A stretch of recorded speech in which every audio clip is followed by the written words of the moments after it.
सत्यो जातं प्रपद्यामि सत्यो जाताय वै नमो नमः। Bhave bhave nati bhave bhavasvamam. Bhavudbhavaya namaha.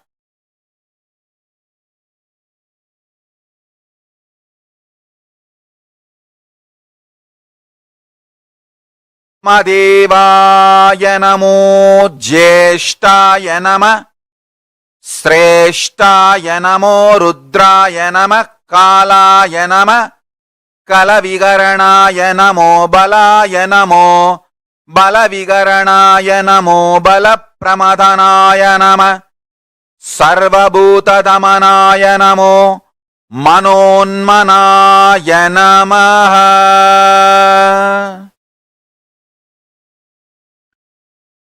Vamadevaya namo Jyeshtaya nama. Sreshtaya nama. Rudraya nama. Kalaya nama. Kalavigaranaya namo. Balavigaranaya namo. Balaya namo. Balapramadhanaya namo. Sarvabhutadamanaya namo. Manonmanaya namaha.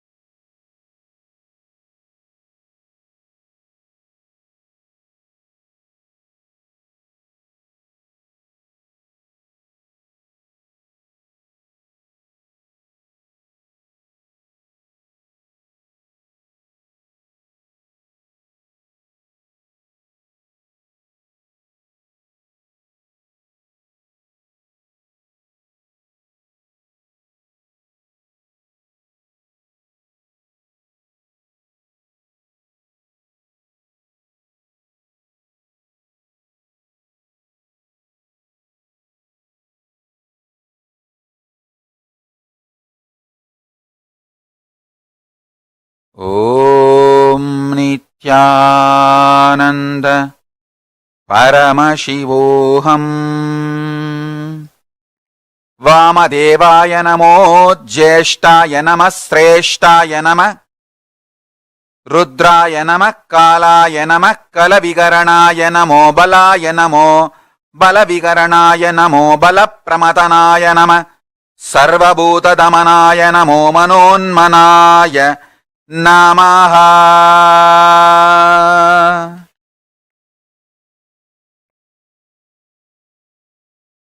Aghoramurti.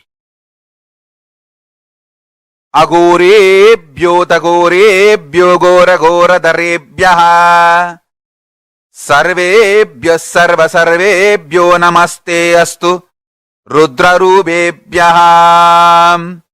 Agorebhyo tagorebhyo gora gora darebhyaha. Agorebhyo tagorebhyo agora gora darebhyaha. Sarvada sarva sarvebhyo namaste rudrarubebhyaha.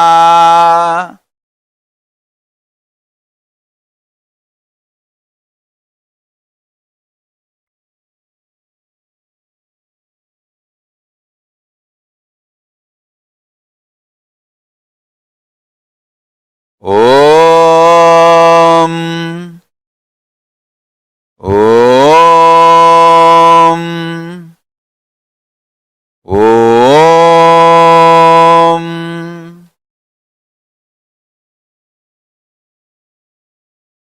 Agorebhyo tagorebhyo agora gora darebhyaha. Sarvada sarva sarvebhyo namaste rudrarubebhyaha.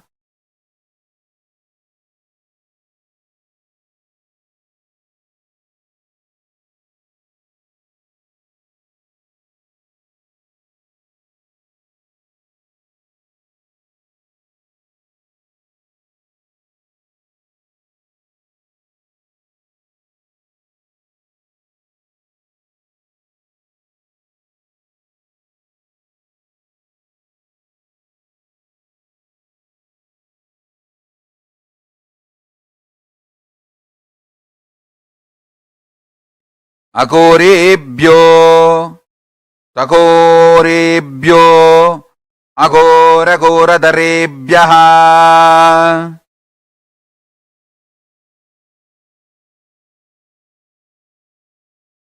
सर्वदः सर्वः सर्वेभ्यो नमस्ते रुद्ररूपेभ्यः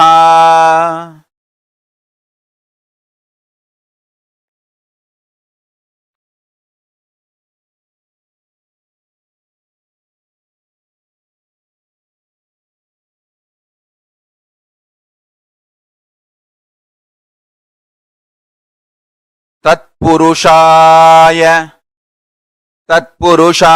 विद्महे महादेवाय धीमहि तन्नो रुद्र प्रचोदयात् तत्पुरुषाय विद्महे महादेवाय धीमहि तन्नो रुद्र प्रचोदयात्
तत्पुरुषाय विद्महे महादेवाय धीमहि तन्नो रुद्र प्रचोदयात्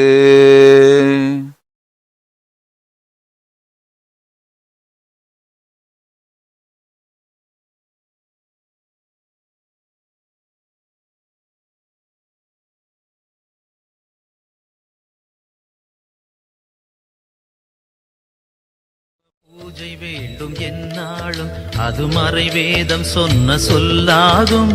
மதுரையிலே இன்று மன்னவனாய் கைலை மலை தலைவன் நின்றான். தனக்கென தானே ஆலயம் கண்டு தனையே பணிந்தான் சிவபெருமான். பொன்னே தந்தாலும் பொருளே வந்தாலும் இறைவனை மறப்பது சரியாகுமா?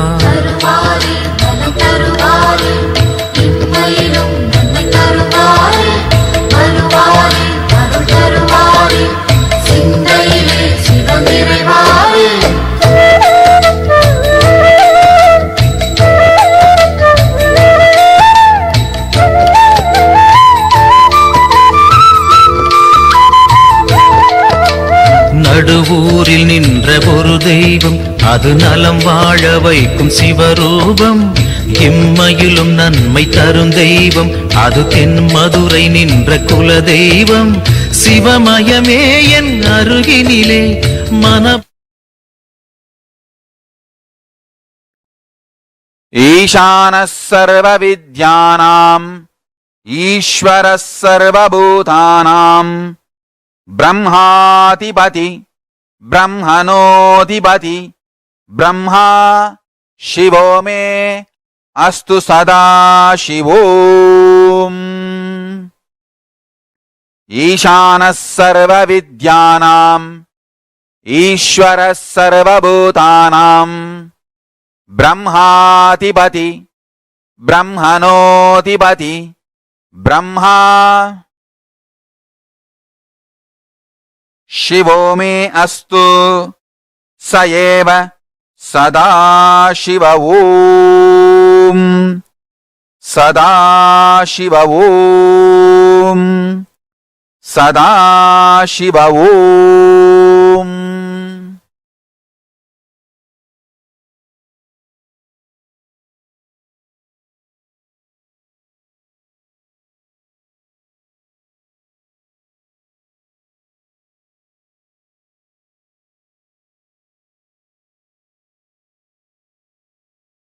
Now, connect with Sadashiva.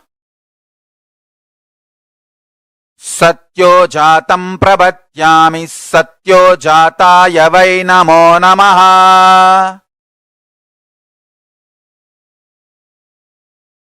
Bhave bhave nati bhave bhavasvamam. Bhavodbhavaya namaha. Vamadevaya namo jyeshtaya nama. Sreshtaya namo kalaya nama kalavigaranaya namo balavigaranaya namo balaya namo balapramadhanaya nama sarvabhuta damanaya manonmanaya namaha. Vamadevaya namo jyeshtaya nama.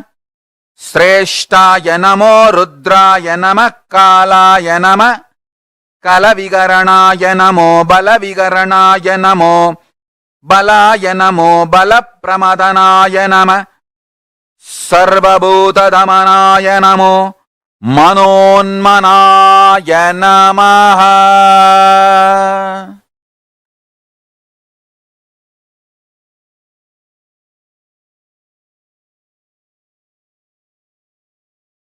Akorebhyo takorebhyo gora gora tarebhyaha sarvebhyo sarva sarvebhyo namaste astu rudra rubebhyaha tatpurushaya vitmahe mahadevaya dhimahi tanno rudra prachodayat.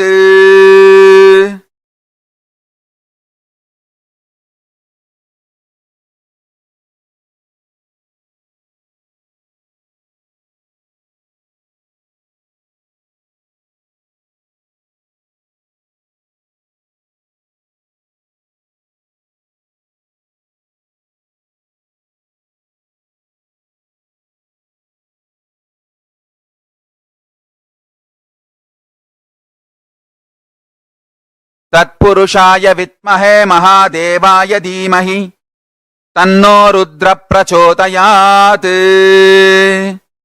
Akorebhyo takorebhyo gora gora darebhyaha sarvebhyo sarva sarvebhyo namaste astu rudra rubebhyaha tatpurushaya vitmahe mahadevaya dhimahi tanno rudra prachodayat.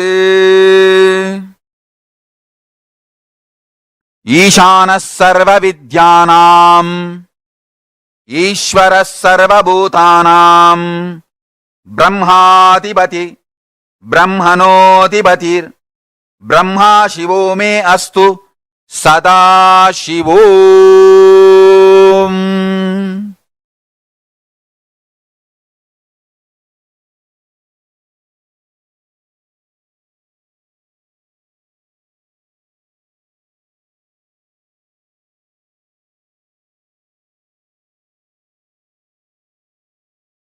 Om Om Om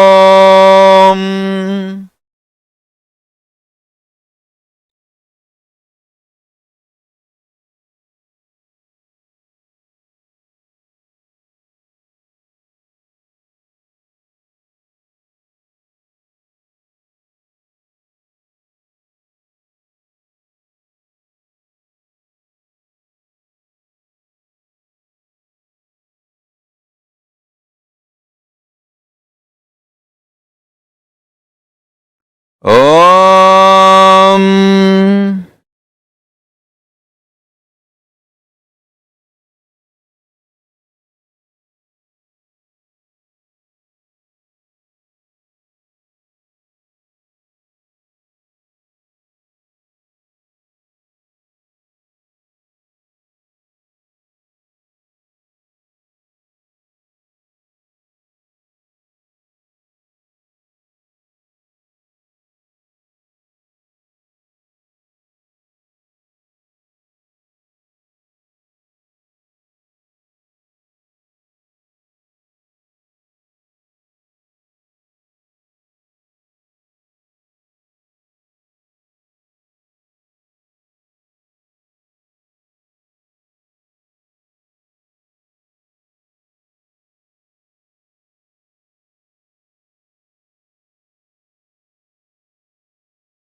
Connect with Paramashiva, Mahasadashiva. Om Nithyananda Paramashivoham. Om Nithyananda Paramashivoham. Om Nithyananda Paramashivoham.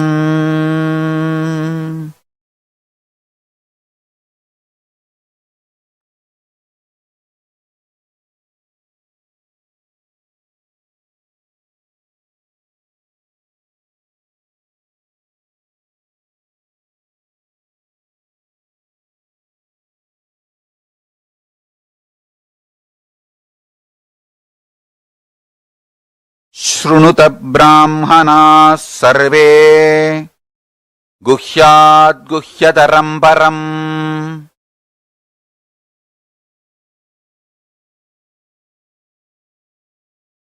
अस्ति मेरोरुदग्बाघे महाकैलासपर्वतः साम्बस्य सगुणस्यायम् सबक्तस्येन्दुमौलिनः संवासे योजनानाञ्च 20 कोटिप्रायतः दौहद्यमेतद्विगुणम् असय ज्ञेयम् द्विजोत्तमः नवरत्नमयम् तस्य मध्ये शिखरमुत्तमम् तत्रालयम् महेशस्य नानारत्नविचित्रितम् प्रकारकोपुराट्टाल बलबीभिर्विराजितम् तदा सिंहासने तत्र महान् शम्भुः सदाशिवः प्रफुल्लः कमलोल्लास पञ्चविंशन्मुखज्ज्वलः धृतनानायुयोद्भासी 50करमण्डितः प्रफुल्लरक्ताम्बुजाट्ट श्रीनाभ्याम् श्रीयुगपाज्ज्वलः विचित्ररत्नकसितः भूषणैरभिभूषितः अनेककोटिसूर्याभः परमानन्दविग्रहः अप्राक्तकृततनुः श्रीमान् लक्ष्यलक्षणवर्जितः यतो वाचो निवर्तन्ते अप्राप्य मनसा सह गंगाश्रयजटाजूट चन्द्ररेखा विभूषितः भस्मोद्धूलित सर्वांग व्यालयज्ञोपवीतवान् कपालमालाधारी च व्याक्रचर्माम्बरावृतः प्रतिवक्त्रम् त्रिनयनः भक्तसर्वार्थसिद्धितः प्रसार्य दक्षिणम् पादम् कुञ्जयित्वेदरम् पदम् अभयम् चक्रचूले च डङ्गबाणौकताम् भजे कट्कतोमरशक्तिश्च सुप्रासपञ्चपान् हलाङ्कुशाक्षमालाश्च सुरिगाम् ध्वजदण्डकौ वज्रकुण्डासितम् श्राश्च ग्रहञ्च पिण्डिपालकम् 25 तथा नो दक्षिणैश्चुभैः वरसावौ मृगम् शङ्खम् केडपाशव परश्वतान्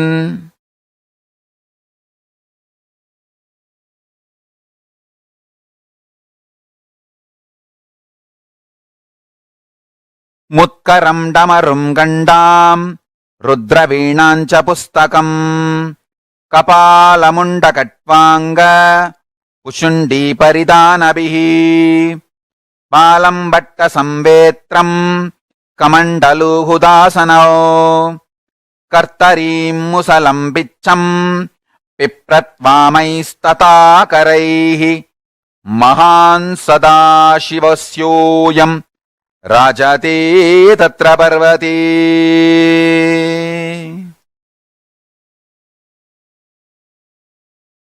ॐ नित्यानन्द परमशिवोऽहम्। ॐ नित्यानन्द परमशिवोऽहम्। ॐ नित्यानन्द परमशिवोऽहम्।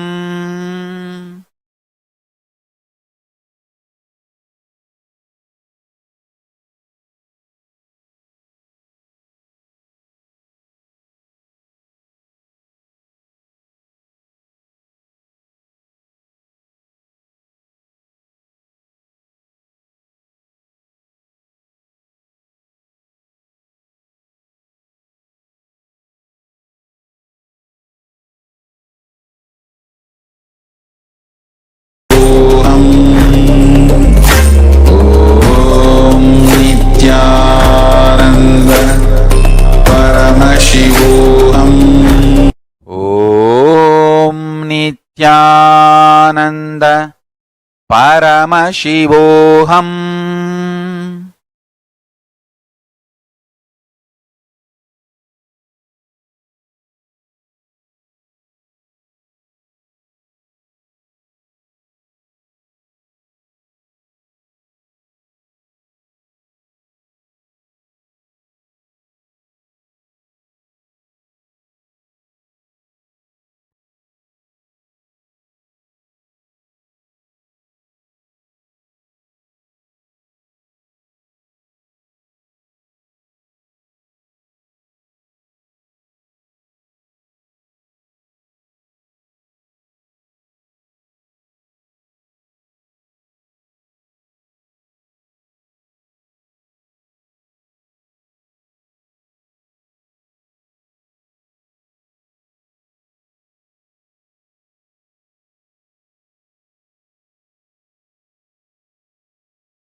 ॐ नित्यानन्द परमशिवोऽहम्।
ॐ नित्यानन्द परमशिवोऽहम्।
Relax slowly.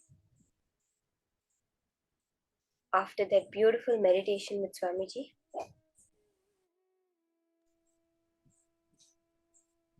open your eyes. Now, in that space,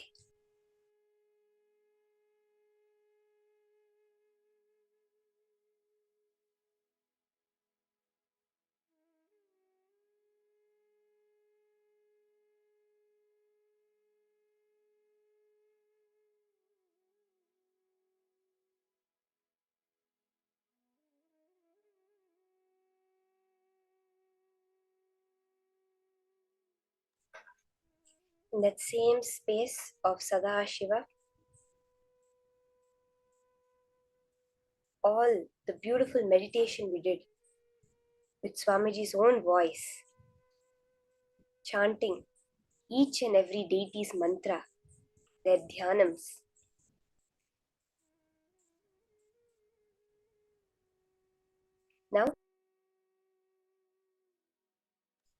Now let's enter into the power manifestation session. As we did in the last round, we're going to be continuing this beautiful power of length dimension. So quickly pair up, partner up. You're going to be again quickly 3 minutes for each round. Let's divide ourselves into the Nitya teams and Ananda teams. So quickly, can we all form partners, please? In the chat, within the chat itself, just amongst each other, you can quickly form partners.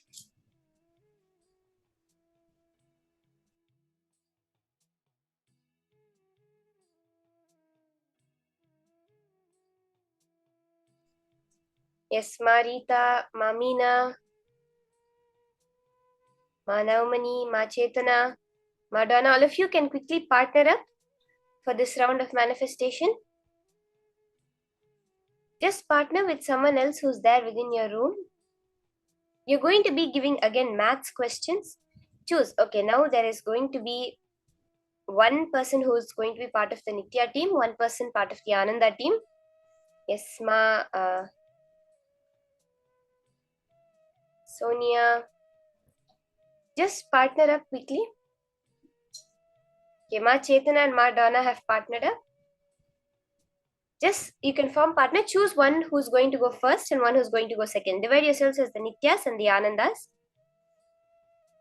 Whoever is Nitya will go first, will be manifesting first, and whoever is Ananda will be giving the question first.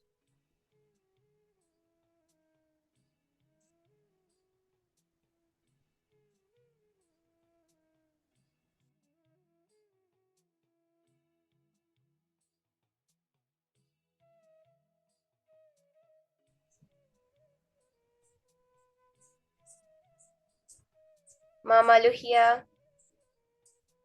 Yes, Ma Anita and Ma Sonia, you both can be partners.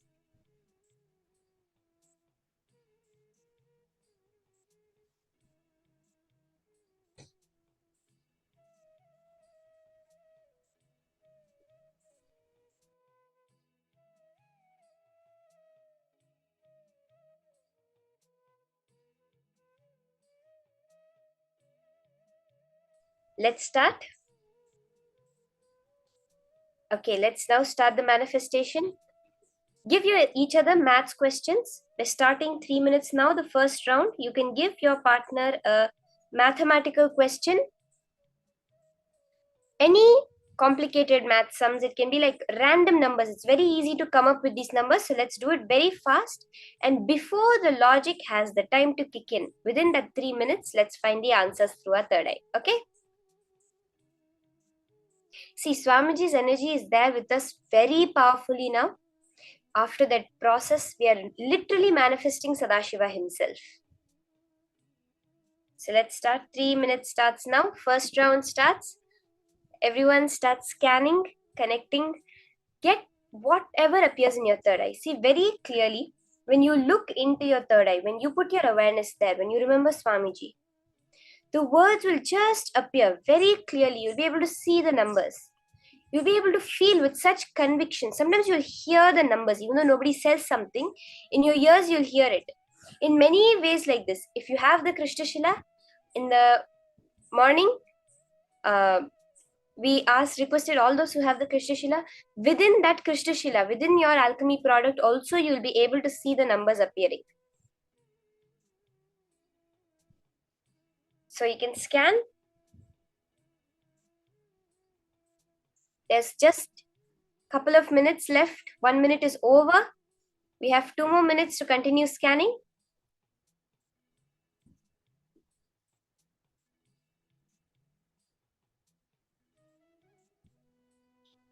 Whatever is appearing, the details, when you do the verification process, see where you have manifested. How many digits you have gotten out of it. You got the number of digits right. Whatever it is a manifestation. It is Paramashiva's manifestation.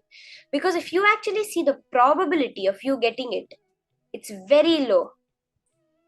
This, what we manifest, is not probability. It is not fluke or luck. It is a pure science of manifestation. We are all connected to Paramashiva, to Sadashiva. That is what Swamiji had said. Understanding that we are God-made man. What we understand as us, it's designed by Paramashiva himself. So you can and you will manifest his powers now.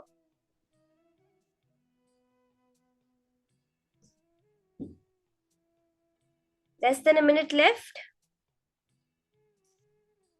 Let's now start verifying. You can send your message, whatever you saw in your third eye, to your partner. Quickly, just tell the numbers, whatever appeared to you. You can just share it with your partner now.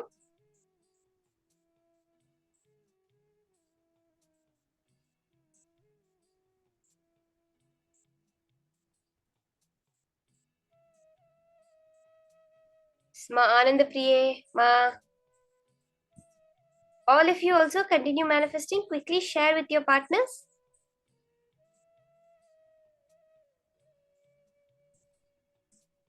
Okay, 3 minutes are up. Our 3 minutes time is up. Let's now switch.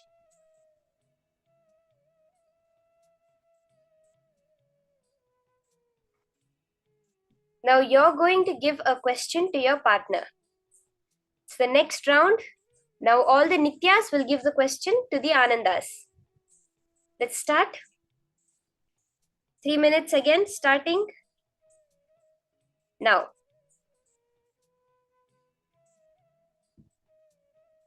Ma Diana, you give, see this, we're doing many levels of this power.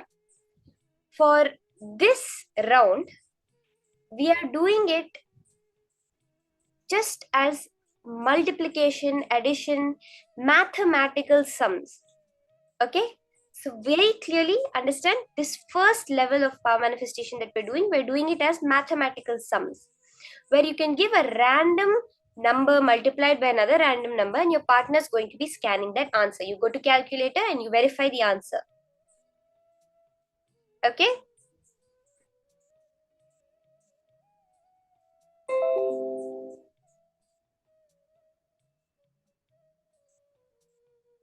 Quickly, you can start scanning now.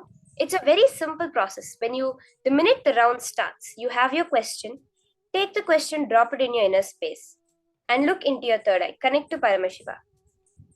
He will tell you numbers. There's another way of doing it. You can keep any deity you have also. You can tell, now let's say you have Paramashiva deity, you have Swamiji's deity. Swamiji, now tell me what are the numbers. And you literally, Swamiji will come and tell you what the answer is.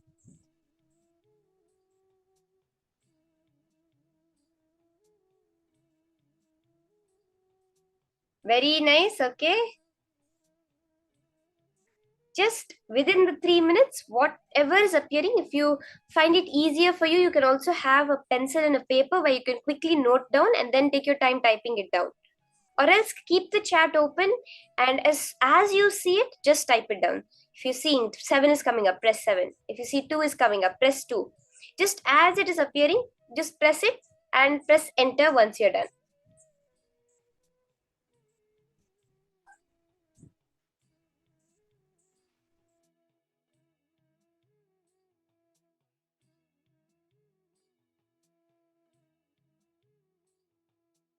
Okay, we have about less than a minute left for this round. Let's verify our answers.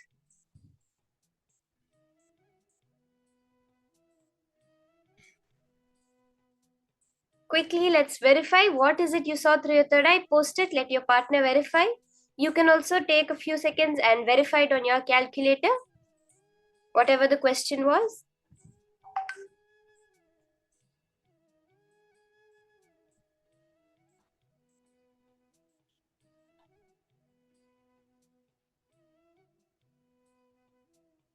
Yes, just mathematical questions for which the person will give the answer. I see some people are doing mind reading, which is the power that we had done yesterday, that Swamiji had initiated us into yesterday. Today we're doing this power of length. Okay, the next round is starting. Let's switch again. Now the Nityas are going to be manifesting and all the Anandas are going to be giving the questions. Let's switch around again. Get your question, any mathematical number, like 432 into 78, 560 divided by 3. Any numbers you can get, and just write down whatever answers are coming in your third eye. Yes, Ma Donna, that's beautiful. Ma Chetana has manifested. Ma Chetana has manifested very close to the answer. That's awesome, Ma.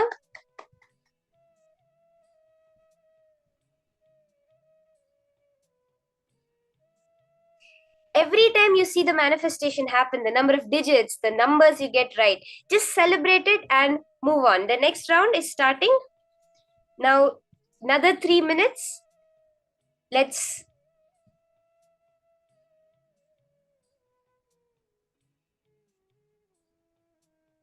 do the manifestation.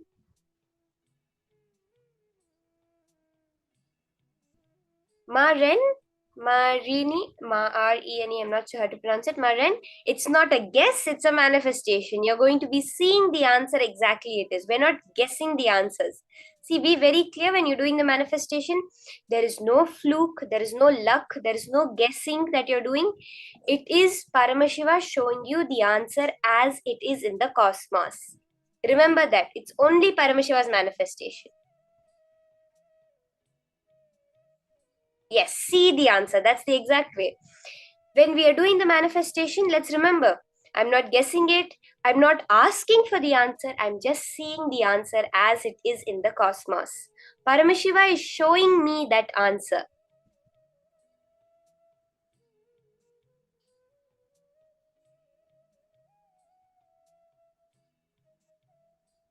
About 1.5 minutes left for this round.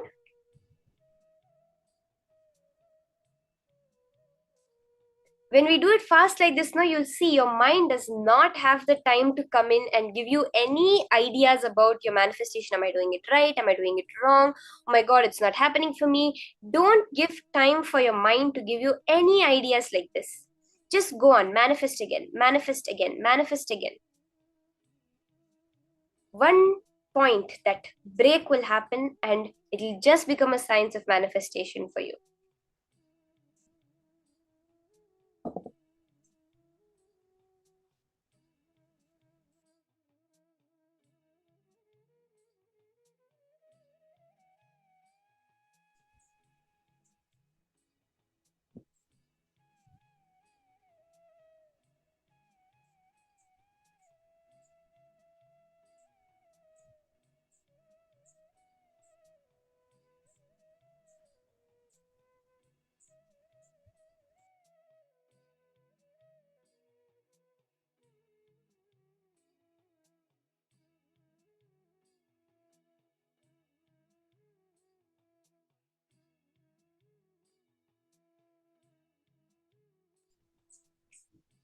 Just do it as a manifestation, like a rapid fire game you're playing with your friends. That's it.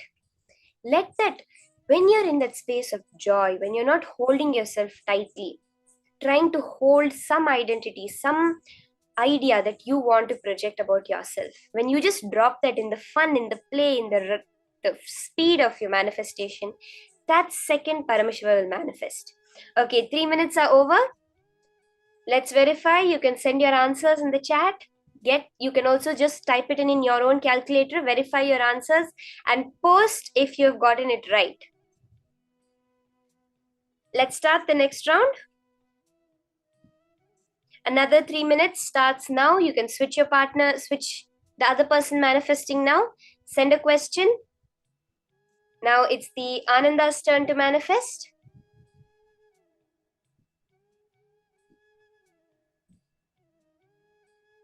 Wow, Ma Chetana, you manifested again, so close. That's beautiful, Ma. That's awesome.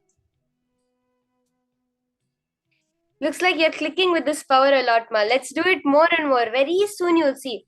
In the way actually when we used to do the power manifestation in Gurukul, it was very simple. We would ask someone to sit and we would give them. Now they'd be when especially that third eye or even the length power, they'd be doing. Like when I used to do the manifestation, we used to take we have the Olympiads, which the international Olympiads which happen. Those books we used to take. And they have multiple choice answers, so like A, B, C, or D. We would not even bother reading the question or bother reading the answer. We would see how many questions are there. Write down the number in our book. Just look through our third eye and write down A, C, D, B, E, A, B, C, C, D. Just quickly write down whatever we see in our third eye and then verify it. Most of the time we would get like 70 to 80, even 100% right, which has happened. Like out of 100 questions, all 100 have come accurately. We have neither read the questions nor read the answers. Just as our third eye said, we wrote down which of the multiple choice it was. Like that, do the power. Do not even try to bring your logic into it. Oh, it's these many multiplied by these many. It might be these many digits. No. The third eye shows, just write it down like that.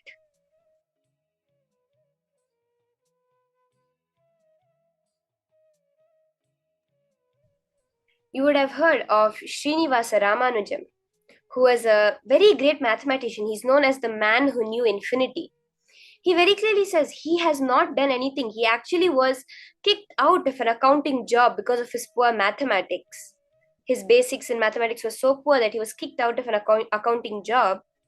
But he says that in the sleep, or I just have a vision of Mahalakshmi, of Namagiri Tayar, his Kuladevata, his family temple's Devi. And she tells him, and he just tells it out like that.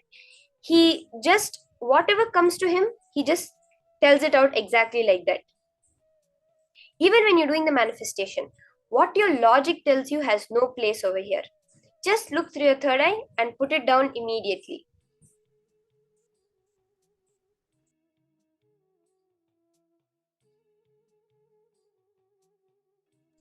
Okay, the next 3 minutes are almost over. Let's now verify. You can post your answers in the chat.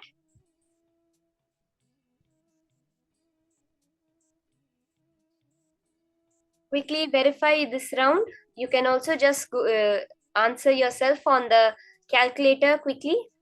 And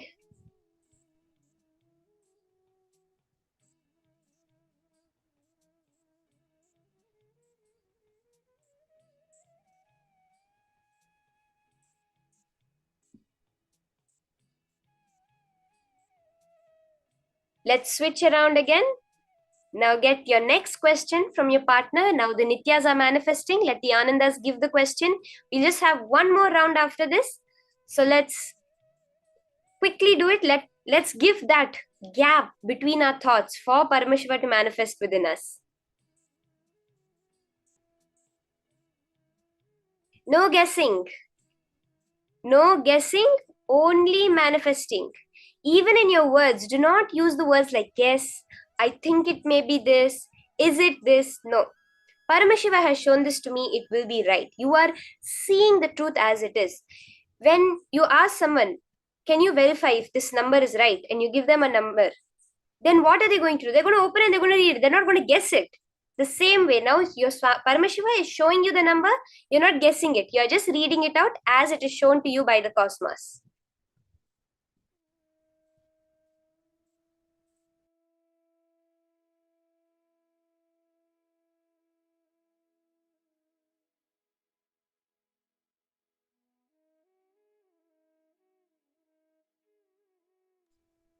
How? Because you are all created in Paramashiva's sea.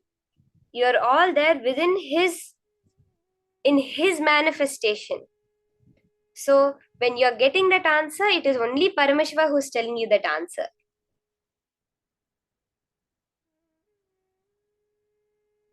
Let's continue.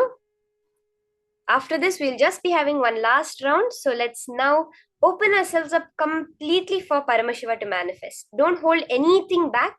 Whatever comes in your third eye, this is not an exam. You're not going to be checked on it. You're not going to be given a first place or a last place. No. You are opening yourself for Paramashiva to manifest. Just enjoying that flow and enjoying whatever happens. When you get the answer right, enjoying Paramashiva's manifestation.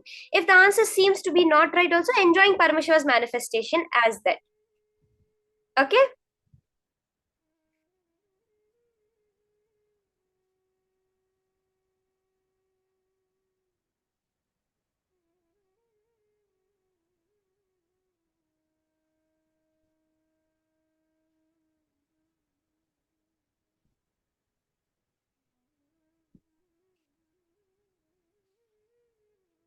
Just look into your third eye and type down the answer and send it. Once you have sent it in the chat, you can verify also. Go to the calculator, verify, and see what the answer is coming and move on to the next round. Move on to the next question. You have just a few more seconds for this round.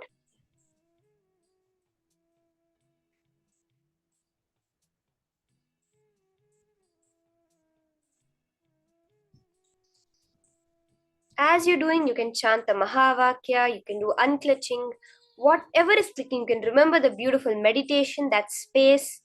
Just, it's all about bringing yourself to the present moment. That's all we're trying to do. Okay, this round is also done. Let's verify. Send your answers, verify your answers, and switch partners. Now for the last round, we're going to be having the Anandas manifesting. So all the Nityas, quickly give your questions. Let the Anandas start.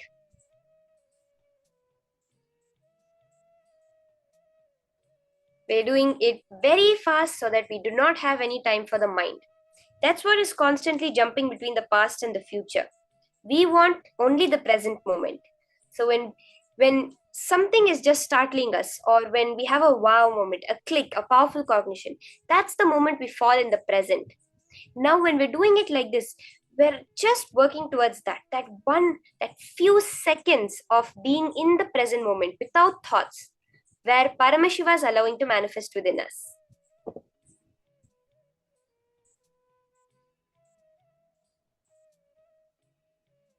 You can get your question, start the manifestation. The next round has started.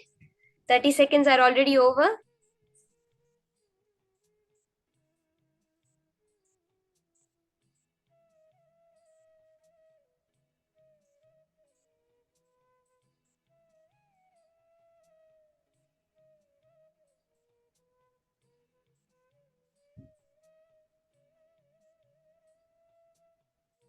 Okay, I'm seeing more manifestations happening.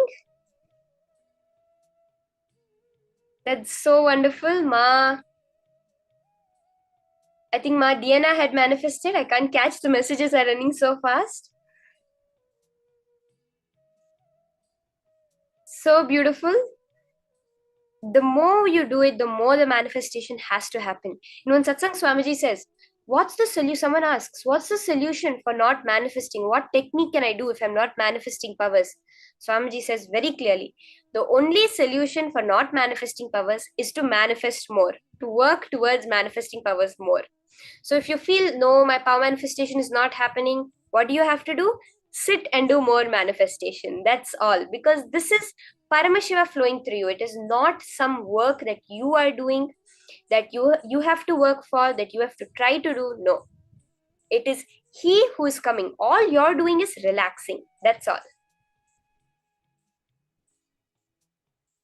Just a minute more. Let's do this last round.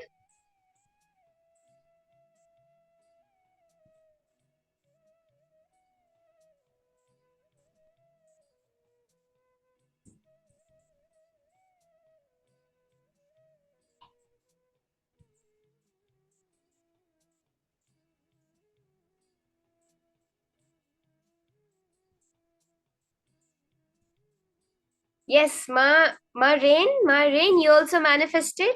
I see that you got it 2 times right. That's awesome. Celebrate, clap for yourself. Enjoy Paramashiva's manifestation that's happening. Okay, now you can verify. Let's verify your manifestation. Put it into your calculator, get the answer, and look how was your answer matching with it. This is such a beautiful energy, the space that we're all creating by doing so much power manifesting, just balancing ourselves, aligning ourselves to Paramashiva. Now, let's understand more about this. Okay, it's going to be a very interesting session, which will give you such a next level understanding. You know, what you think of as right, as wrong, as things you're supposed to do, things you're not supposed to do. It will give you a clear path to creating, to sustaining anything, to destroying anything, to getting to when you're in delusion, how you should be and how to liberate yourselves. Okay, this next session is going to be a very awesome understanding. If there's something you want to create in your life, if there's something you want to sustain, something you want to hold, something you do not want in your life, or something you want to be liberated from, this session is for you. This session, we're going to be understanding how, with these 4 tattvas of integrity, authenticity, responsibility, and enriching, we can understand these 5 components of our life and manifest it in our life the way we want it. Okay, so these 4 are not just knowledge, not just concepts, they are powers that you're going to manifest. Let's now listen to Swamiji's powerful cognitions on the 4 tattvas.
Listen intensely. State of Sadashiva means complete completion, unclutched space, integrity and authenticity. All that forms the state of Sadashiva.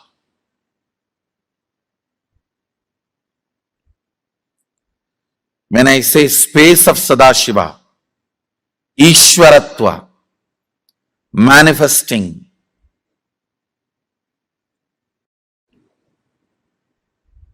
responsibility and being a leader for other beings, to move to the Sadashivatva. State means completion, unclutching, integrity, authenticity, all that. Space means being a leader, responsibility, enriching, causing, all this. Then comes manifesting powers of Sadashiva. Understand, when you decide to be leader and lead people towards Sadashivatva, Sadashiva empowers you with all his powers. Understand, when you exhaust your 2 hands, he gives you 1,000 hands. When you exhaust using your 2 eyes, he gives you 1,000 eyes.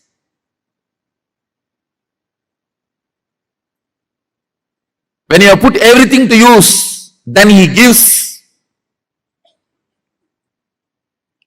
more. All power manifestation is for the sake of serving Sadashiva. When you lead people to Sadashivatva, you are empowered by Sadashiva with all the powers.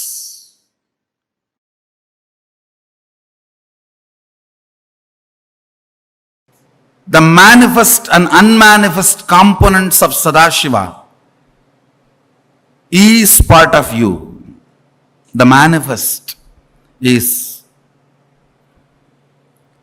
Satyojatam, Tatpurusham, Ahoram, Vamadevam, Ishanam. If I put it in your user-friendly language, I should tell you, I am not translating, I am putting it in user-friendly language, means roughly equating it.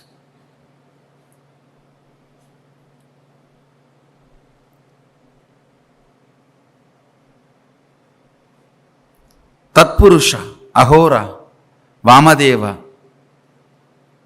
Satyojata, Ishana. These are the 5 manifest aspects of Sadashiva. If I have to put it in user-friendly language, I should say creation, maintenance, destruction, delusion, and liberation. Listen. You go through all the 5. When you are in the mode of creation, if you add integrity, you will manifest Sadashiva's creation.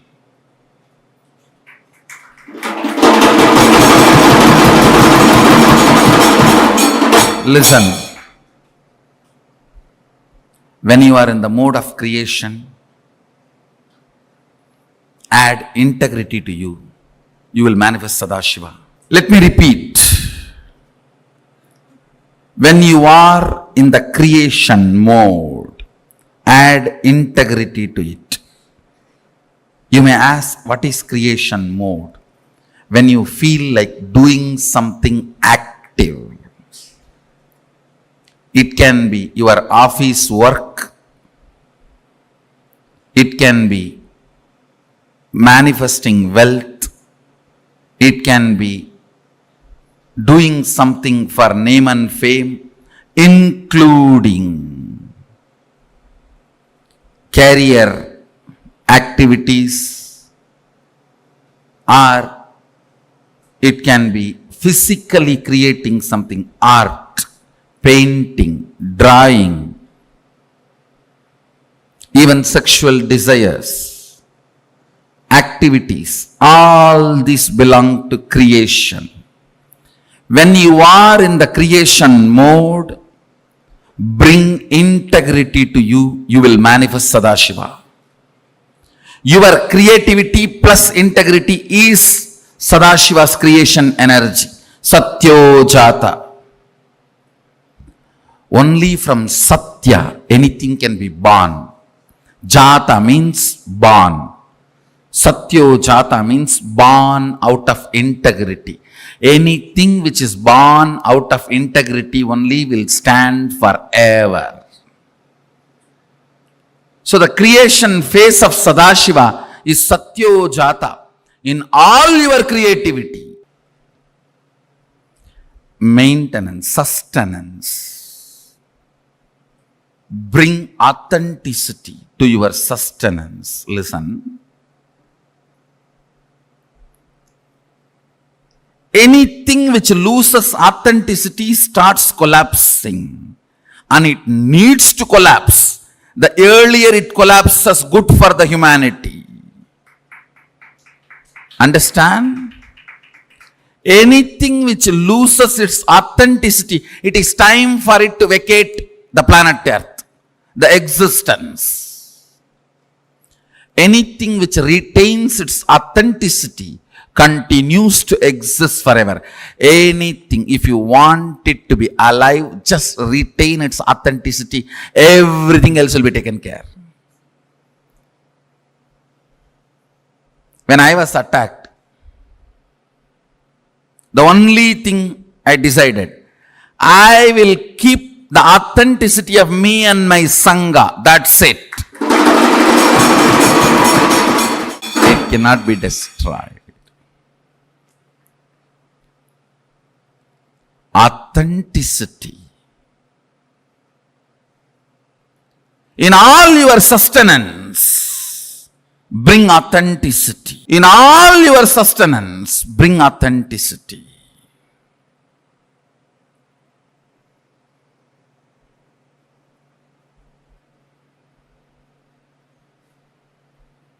Whenever you are in a destructive mood, bring responsibility. Understand? If you feel responsible and destroy, it will always be the things needed to be destroyed. You will never destroy what should not be destroyed. You will always destroy what need to be destroyed immediately. With responsibility, destruction will be equivalent to rejuvenation, not just destruction. Irresponsibility leads to tantrum throwing, rioting destruction. It may look like Kalabhairava and Kali run riot on the cosmos, but they know precisely where to put the leg and where to put the hand, where to put the sword. It is too precise. The precision is not even one cell this side or that side.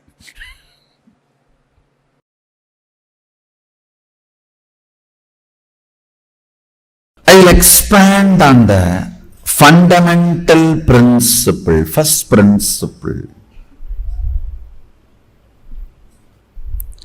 of becoming Sadashiva.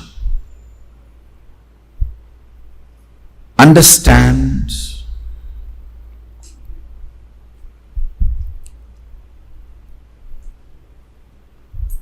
the first principle of becoming Sadashiva is not moral. Understand? Before revealing the principle, I want you to know it is not moral, social, right, wrong, right, wrong. I am giving you this as the first principle to have a superconscious breakthrough, becoming Sadashiva. Understand? It is directly from the revelations of Sadashiva. Vedas and Agamas are the revealed scriptures of Hinduism. They are not written scriptures. Please understand. Neither written nor compiled. Vyasa is only an organizer, not editor, compiler, writer. He is neither author nor compiler or editor. He is just an organizer of the Vedas and Agamas. So listen, the first principle is integrity.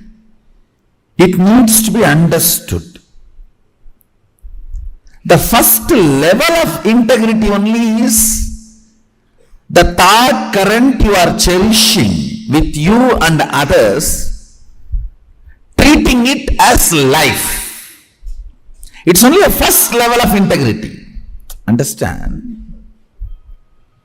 Understand the words I am using. I am not saying the word you give it to others and the word you give it to yourself. I am giving you the grace. The word you give it to others and word you give it to yourself many times is a spontaneous lie. I am even ready to forget about that. I am only saying the thought current you cherish. See, if I have to go to the detail of the word, sometimes people ask, what is time now? You may say 8:31. Who knows it is 8:31? Based on this clock we tell it's 8:31. So the word you give may be sometime right, wrong, false, true. So I am not even bothered about that.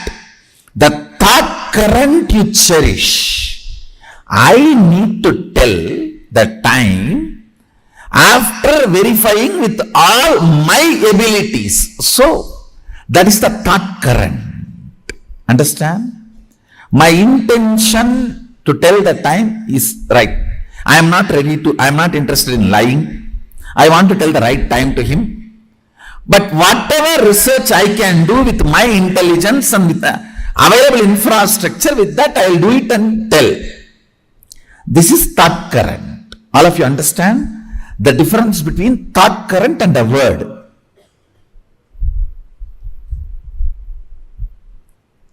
If I ask, is this camera recording? If you say yes, that is a word. The thought current behind that word is, so I saw there is a red light burning, which is usually, the red light means recording. That is why all the Indian married women wear that red light on the head. All incidents and conversations will be recorded for further quality training in the future. That's the meaning of the red dot on Indian married woman's forehead. All incidents and conversations are recorded for further training in future.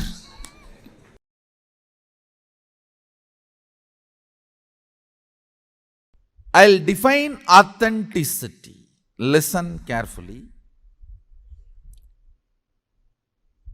Manifesting powerful cognitions is authenticity. I'll give you an example. You can manifest a cognition. Oh, in the 7 billion people, only these few hundred are able to make it to Sadashivatva. If I physically made it, I am going to make it.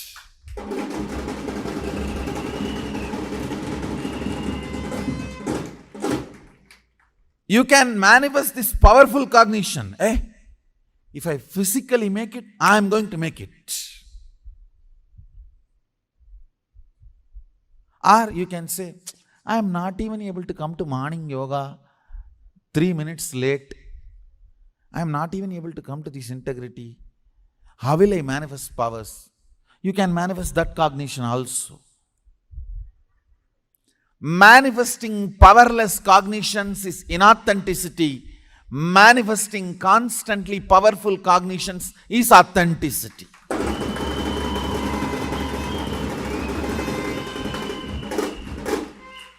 You can say, if my third eye is open, if I am able to roll coconut, I can roll any matter, I can move any matter.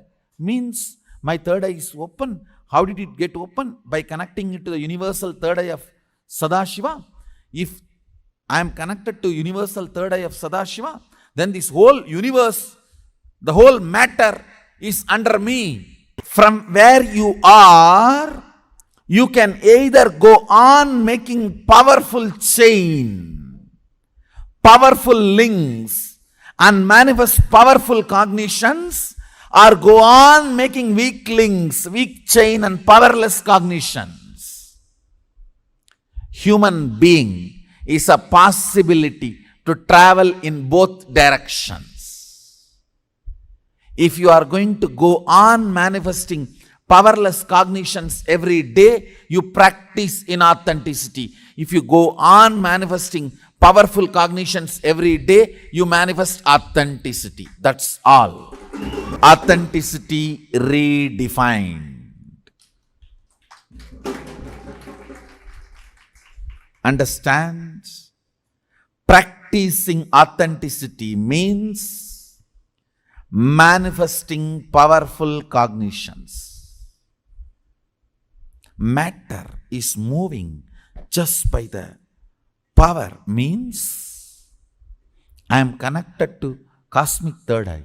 If I am connected to cosmic third eye, not just coconut, I can roll planets. Why only coconuts? I can roll planets. Because it is from the cosmic third eye, the whole universe is generated. Going on manifesting powerful cognitions and playing with it is what I call authenticity.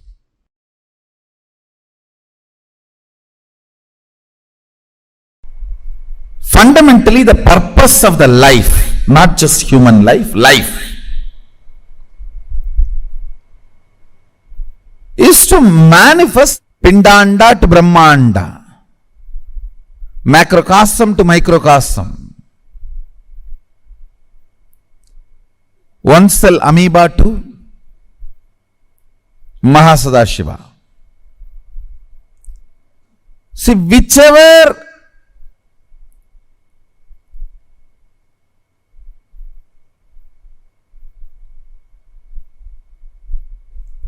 part you are in this long journey, you may be just having physical growth, or having physical and psychological growth, or physical and psychological and conscious growth, or whatever level you may be there in this whole journey, supporting other beings in this journey is enriching.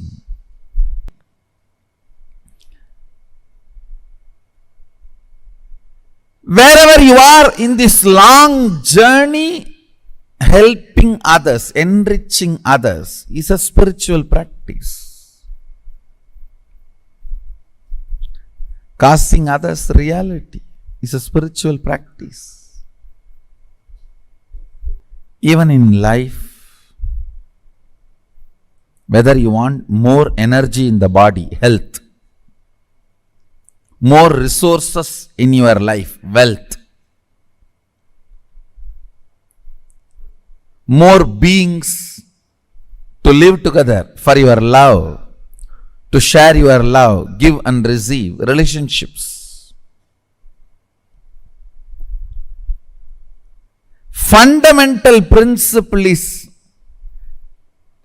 coming to conclusion to enrich and cause. Only if you decide to enrich and cause, energy will start oozing in your life. Energy starts oozing in you only when you decide to enrich.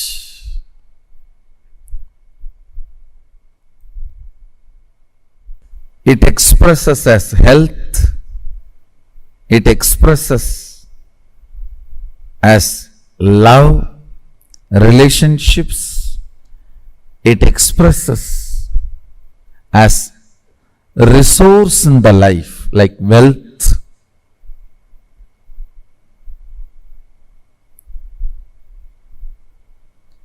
What's the biggest wealth, you know? Ability to relate with a large number of people with love is the best wealth you can have, which will never leave you. Understand? There is only two ways you can be wealthy.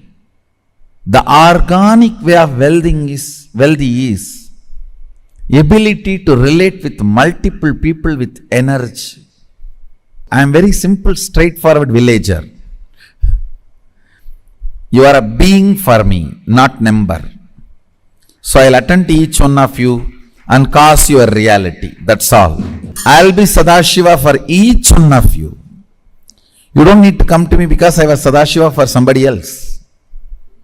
If I am Sadashiva for you, come to me. So I'll be Sadashiva for you. The essence of today's satsang.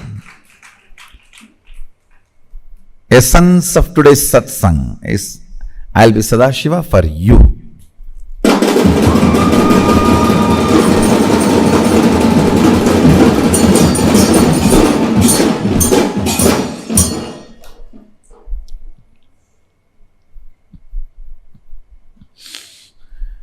So,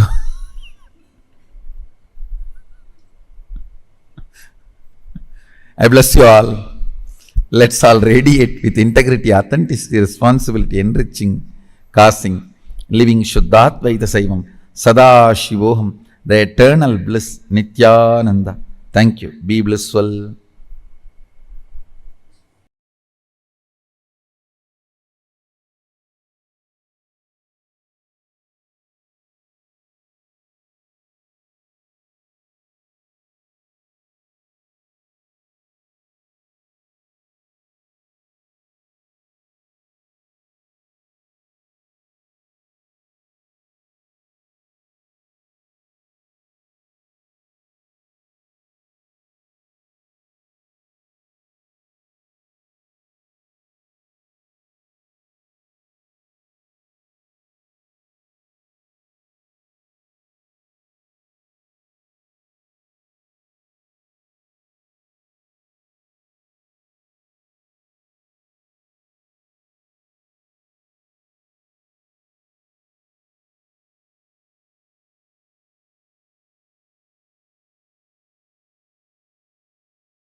So powerfully from Swamiji, we understood the depth of the four tattvas, I should say, beyond just their length, the logical understanding we normally have of integrity, of keeping to my word, or being on time, or the understanding of authenticity as just doing the best I can, responsibility.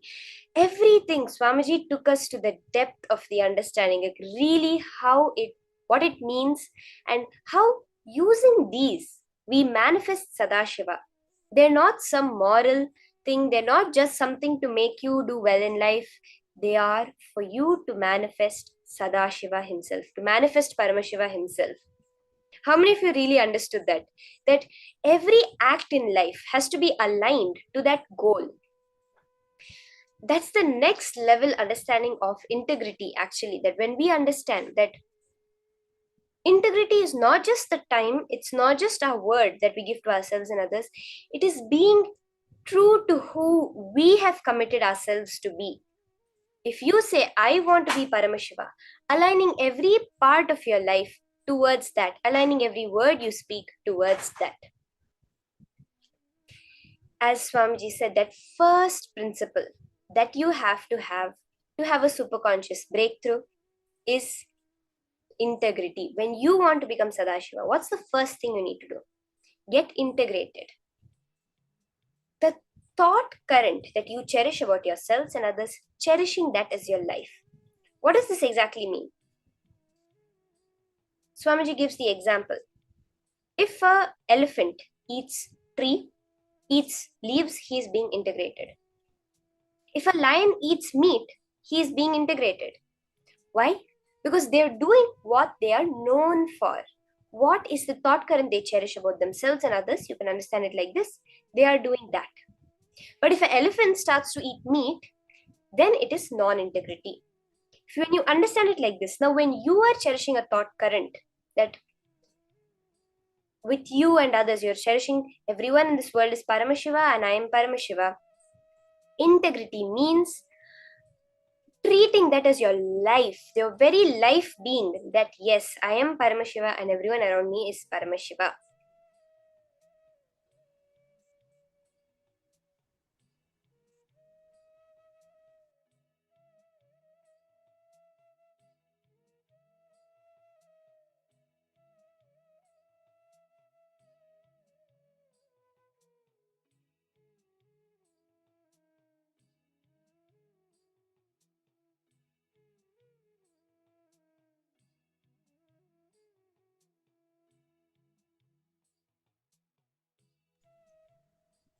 As Swamiji had given the example, Swamiji gave us the very beautiful example of what integrity is. It's at the very basic level, it's not just your words, because many times you spontaneously lie. Like Swamiji said, if I'm telling the time is 8:31, how do you know it's really 8:31? Based on, I do not have any intention to lie to you. I do not have any intention to cheat you, to tell you something that's not true. No. As far as I can do the research, look at the clock. I have seen the clock and I verified that this clock is at the right time, and I'm telling you the time that I can. That is integrity at the most fundamental level. When you are removing all your wrong ideas, deleting all the wrong ideas you have about life, about body, about mind, about consciousness, about time, about the universe, the world, and about anything. When you are deleting these wrong ideas, meaning what? Let's say I have decided, okay, now I'm going to manifest a completely healthy body. I want my body to be 100% at the peak of health. This is the thought current I'm cherishing about myself and about my life. There are so many cognitions you have, right? Where you say, okay, let's say when it comes to health, we have a cognition. If I eat more, I cannot be healthy. Or else I have to exercise a lot, but I do not have the time to exercise. Therefore, I can never be healthy. I'm too lazy in the morning to do yoga, so I can never be healthy. Or I'm addicted to a certain type of food item. There's no way I can go beyond this, so I cannot be healthy. See, these are the wrong ideas, thought currents that you're cherishing about that thing you want to manifest, about the life you want to manifest, about your health. Like this, for each aspect of life, what you want, the way you want your life to be, you have a lot of these wrong cognitions. Now, when we are deleting, doing a control delete of all these cognitions from our life and building the new cognitions, the new software of functioning our life, that is integrity. It's not moral, it is a frequency. Swamiji very beautifully gives us an example. when let's say a fruit is getting rotten, if it's 20% rotten, you can cut out the 20% and eat the remaining 80%. But if a fruit is 99% rotten, you're not going to be thinking about that time. Oh no, this is a Kashmiri apple, this is a California orange. These are the exact words Swamiji uses. He says, you can't think about those things when you have it. You just have to throw the whole thing. The same way, now the mental setup we just have to do a control shift delete of it and open up our new possibilities and install a very new software, the software of Sadashiva.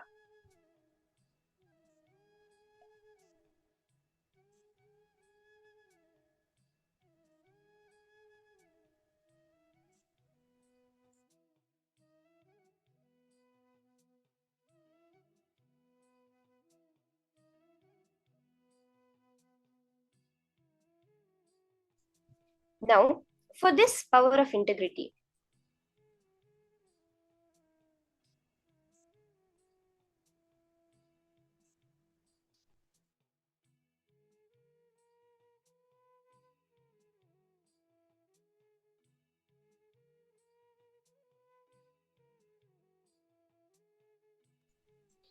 for all of us, we have an intra-organ. Now, what is an intra-organ exactly?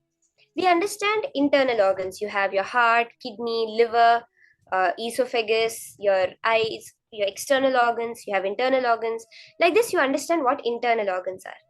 Swamiji reveals about intra-organs. These intra-organs are very much physical parts of you.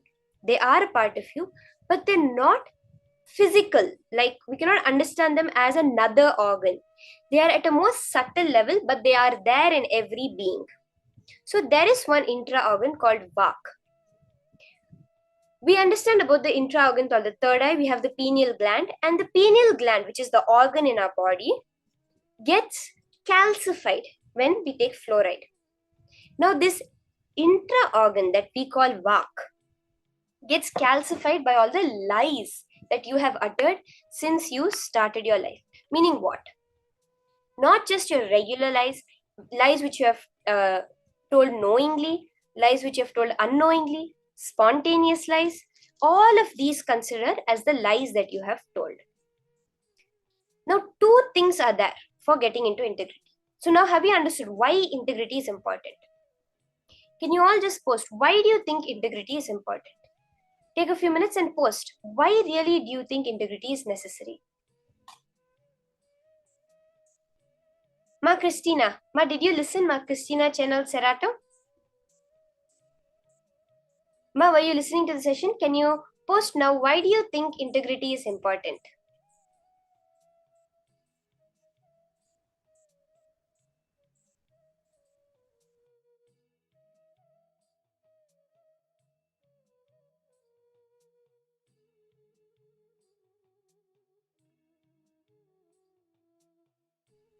All the participants, just post, why do you think integrity is important? Yes, Ma Kalyanavati, Ma Chetan, all of you, just post a minute telling me, why do you think integrity is important? I just want to understand if you've all grasped what is the necessity of integrity.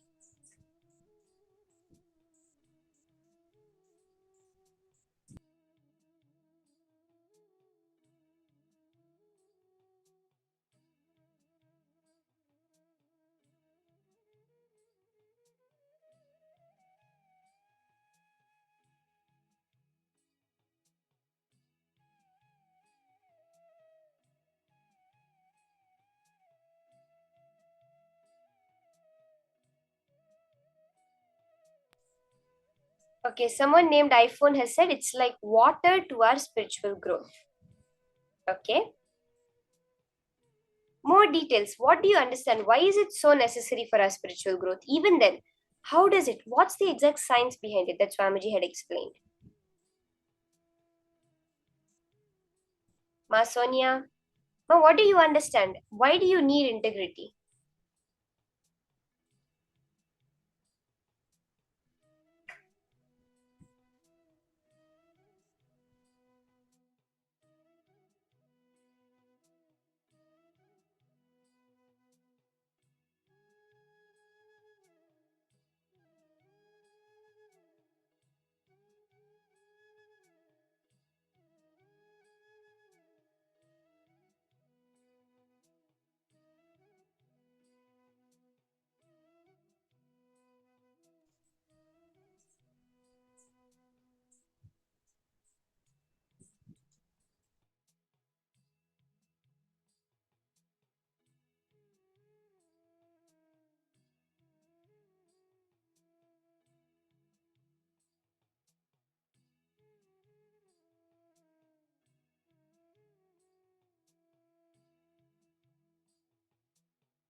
Yes, Manita, you have posted integrity is necessary to open manifestations of the work we speak or words we speak or think. Yes, Ma, that is one level of it. But ultimately, it is for manifesting Sadashiva himself. What is the most ultimate thing that we can understand? See, Swamiji says that everybody is looking to realize themselves only. Whether it's a person who's becoming a terrorist, a person who's becoming a drug addict, a person who's becoming a billionaire, a person who is becoming a celebrity, a acting star, whatever, everyone is looking for that Sadashivata within them. We say we're looking for our other half, but that half which we're looking for is actually within us. That is the wholeness of us, which is Sadashiva. Integrity is that first level, the first thing necessary for us to realize the completeness of ourselves. That is why we need integrity. Now, Swamiji says that only two things are necessary for you to get you to your integrity. First, this moment you declaring, I will maintain my word as my life. The words I express to others,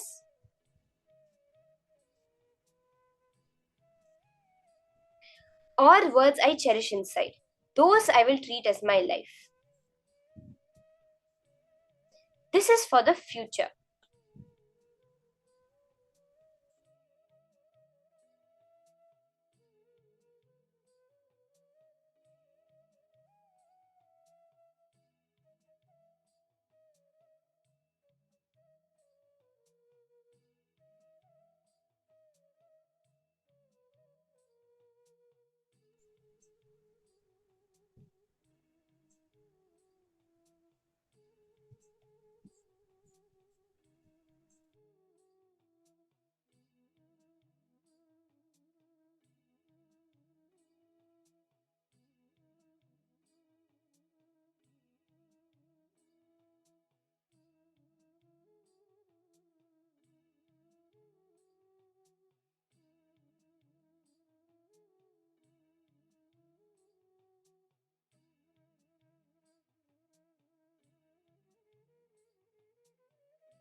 The second thing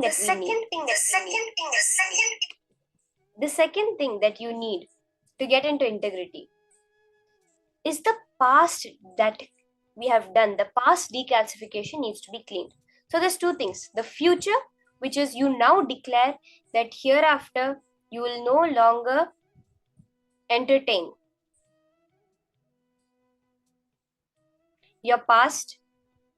And then you have the future, which is that from now onwards, I will treat my words as my life. Literally, how you treat your very life, how much you do to protect your life. That's how much I will do to protect my word. That's for the future. And the past calcification needs to be clean. The detoxification, decalcification needs to be done. That can only be done by you remembering all the lies you have uttered, whatever you're able to remember, and completing with them. That is the key word, completing with them.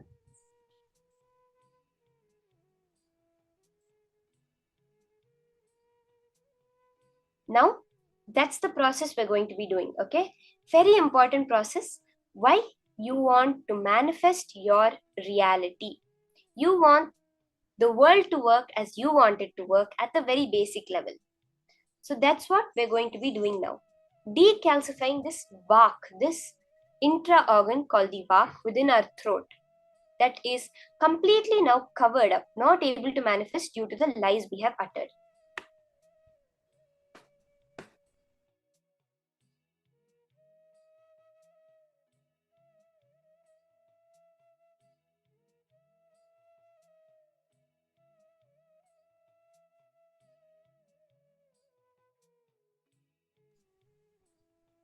Okay, so let's start.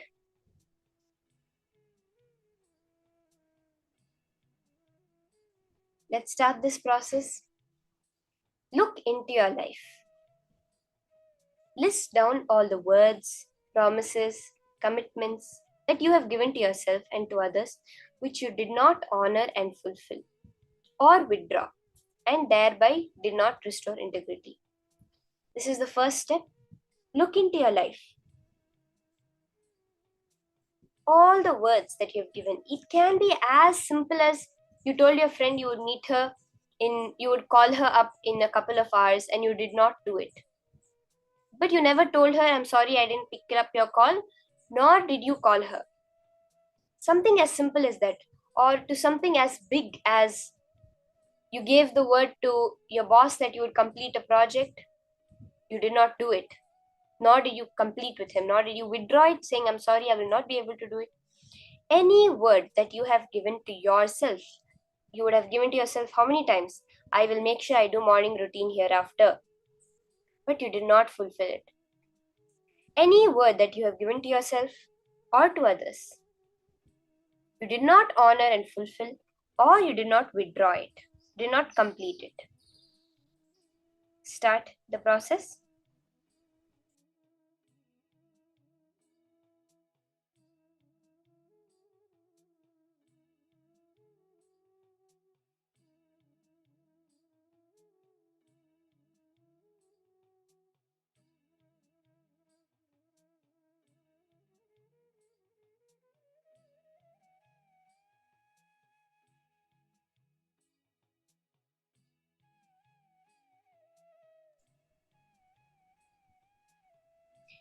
It may be when you were really small, you went and told, you said, I will become a doctor when I grow up. But you did not end up doing that, but you never completed with yourself for that. Any word from your youngest stage, you can go backwards, you can start yesterday, the last week, the last year, and go backwards and go till your earliest incident that you're able to remember. All the lies that you have ever uttered, not completed or fulfilled it.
Now, once you have written down in your life all these promises, words that you have given but not fulfilled,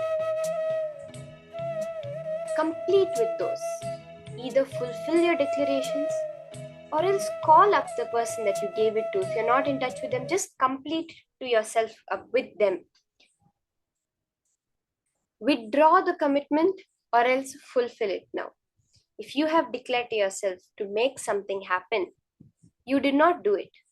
Now, declare to yourself and either fulfill it, redeclare it and fulfill it, or else withdraw those commitments.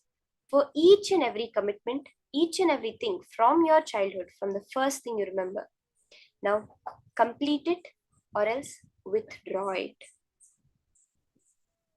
Let's now do the second step of this process.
As each of you are writing down, I just wanted to explain to all the participants, how many of you have finished writing down the words which you gave to yourself and that you have not fulfilled? Okay. Now, please understand, any word you have not fulfilled, complete with it.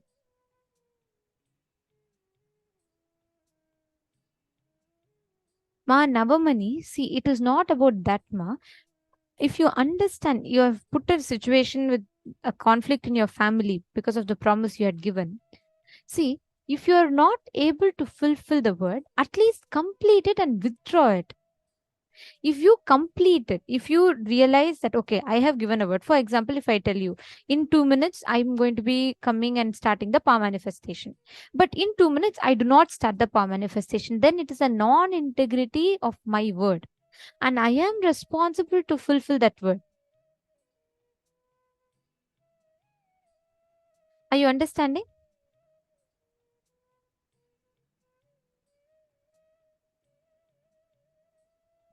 Are all of you understanding? Can I request everyone to put yes in the chat if you're all understanding?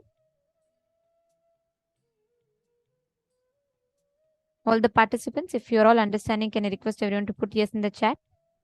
Okay, great. Now, see, please understand, every word you give, like how when a mother gives birth to a child, whether that child grows up to become a thief or whether the child grows up to become a president of a country, end of the day, that child till it dies is connected to the mother.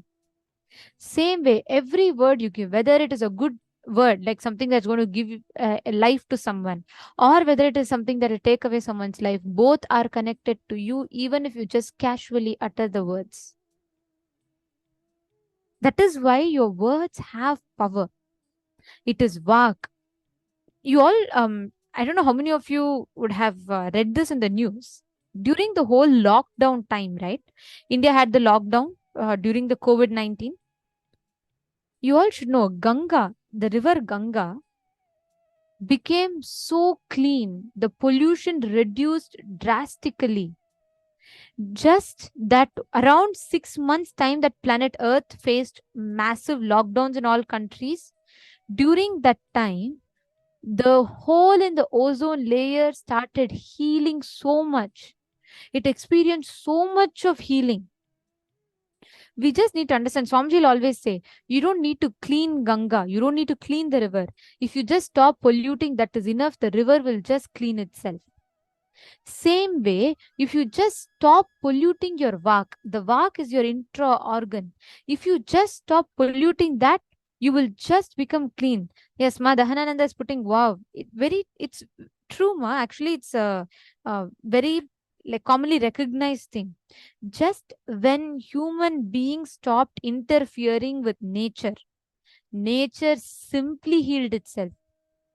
During that 1 year where we were all in lockdown, rivers were cleaned, forests became more greener and fresher, air pollution reduced significantly. Air pollution, many so-called most polluted cities in planet Earth reduced in its pollution at least by 3%. And all the rivers that were polluted, the sewage water completely was cleansed. So the river water became drinkable. Like this, everything, nature just cleaned herself. If you just understand that the moment you give a word to someone, your decision to fulfill it, either fulfill it or complete with it. Say, okay, I gave a word. Like, for example, if I am telling my Annie Akhalaya that my Annie, by tomorrow, I will give you something. Then I am responsible to fulfill my word. If I tell her, okay, my Annie Akhalaya, by tomorrow, I'm going to give you the satsang on 9 Navagrahas. Then I am responsible to give it to Ma Annie Akhalaya. If I am not giving, I should go back and withdraw my word. I should tell her, Ma, I gave you a commitment, but I'm sorry, Ma, I would like to complete because I could not find it and I have not been able to share it with you. Like that, every one of us, we are responsible for the words that we give. Are all of you understanding? Ma Niremati, Ma Minal Kashiti, Ma Rainy Day Gel, and Ma Diana, Sandra Sahai. Okay, great. Now, understand your one decision to stop polluting your vak is enough. Just your decision to stop polluting your vak is powerful enough. It will simply make you manifest the power of vak. Means every word you utter will become reality. Any word that you utter will become reality. If you declare, I want to manifest rain now, it will simply rain. In Gurukul, that is why we all have this practice. There's this one incident I would have shared before, but I'll just share it again. I really love this one incident. I was very new to Gurukul at that time. And what happened was, in Gurukul, we always have this. We have something called passion time in the evening. Okay. So this passion time is where kids will be given, like, if you're interested in website designing, you will be trained in website designing. If you're interested in Alankar, you will learn Alankar. If you're interested in, like, let's say temple arts, you'll be learning temple arts. Like that, there'll be different things that we'll be given time for. This was very beautiful incident that happened where two groups of kids, okay? One group was playing and another group of kids were building temple. With mud, with the clay mud, they were building temple for their small, they all built the small miniature temples and all that. So what happened was, once it was so hot when the group of kids were playing, they said, oh, the ground is so hot. Only if it is cooled down, then we can play with it. So what these guys did, this group of kids, they connected to Swamiji and they said, Swamiji, if I am integrated to Swamiji, the rain should come now. It should rain now. And the moment these kids declared, almost as if the shower is turning on, it started raining. It started raining like so heavily. I was a witness to this whole thing. And on the other hand, the group of kids that were building temples said, Swamiji, we need dry weather for temple to be built. So if we need to build temple, we can't have it raining. Then our temple would dissolve. So they said, okay, if I am integrated to Swamiji and if I am in oneness with nature, right now, let Varuna Deva stop the rain. The rain absolutely stopped. Like almost at that instant, like as if you turn off the shower, right? It'll just stop. Like that, it stopped. And this went on and on and on. It was going on. Like the kids will say, okay, it should rain now. Then the other group of kids will say, no, it should stop now. This went on. Like it'll rain, abruptly stop. It'll rain, it'll abruptly stop. It'll rain, it'll abruptly stop. This went on, and all the Adinavasis were like, oh my God, Swamiji, I can't do any work. I'm trying to, go from one place. Suddenly it's raining and stopping. What is the reason? Somehow our principal got these complaints and he came to Gurukul and he said, hey, what are you kids doing? And then they didn't listen.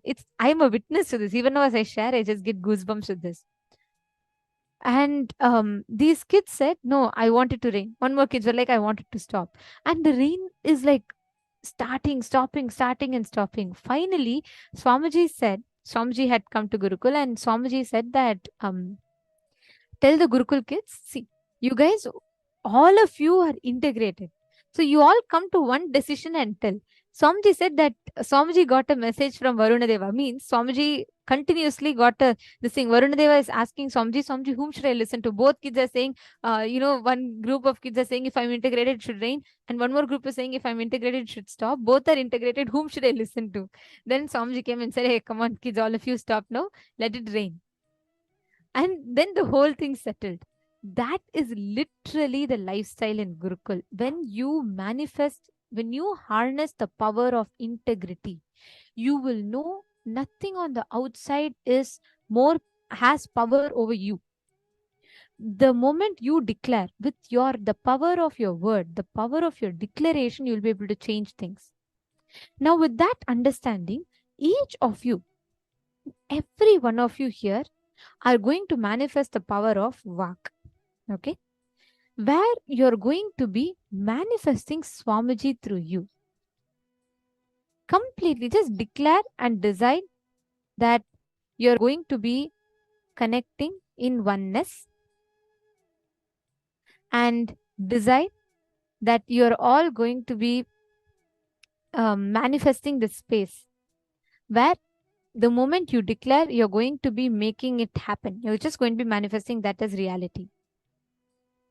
And what you're going to be doing is, any of your friends, you're just going to be calling and blessing your friends. That's all.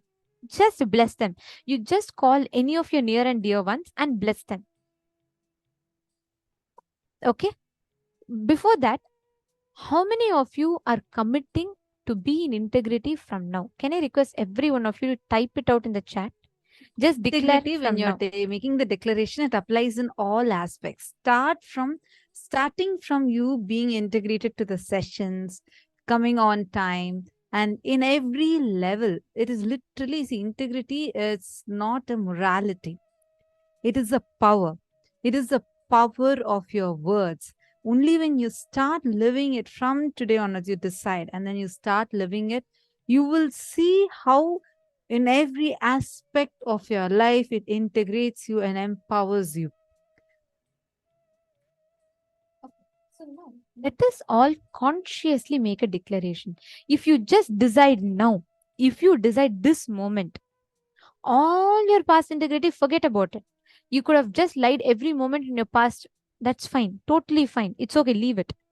From now, decide to stop polluting your vak. Understand vak is as alive in you, as alive as your eyes, as alive as your sense of hearing. So every one of you that are sitting here, just decide now, you are going to be integrated. Can I request every one of you to post that as a commitment? Tell with integrity, authenticity, responsibility, and enriching. You can put your name and say that I am declaring I will be in integrity with my words, thoughts, and actions from this moment onwards. Can I request everyone here, whoever is ready to take this commitment? Just declare you're going to be in integrity from this moment onwards.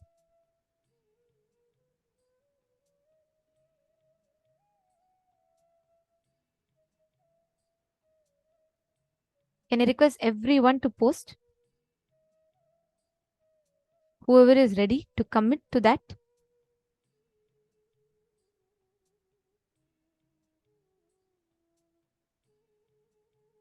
You all can post in the Zoom chat.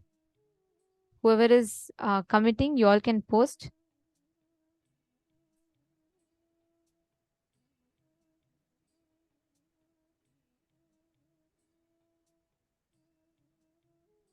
Okay, Ma Jyoti Konda has posted.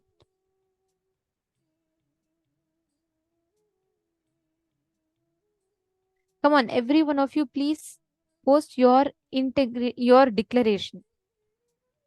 Okay, Ma Jnana Yogini, Ma Vaidegi has posted. Ma Divyananda, Ma Dahanananda has posted. Ma Rain has posted. Ma Jody Wald has posted. Great. Great. Wonderful.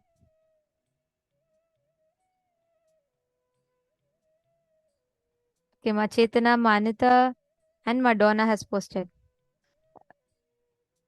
Maishan Mia has posted. Great. Wonderful. Now, listen, your commitment. Forget about your past failures. Whether you were successful or not does not matter.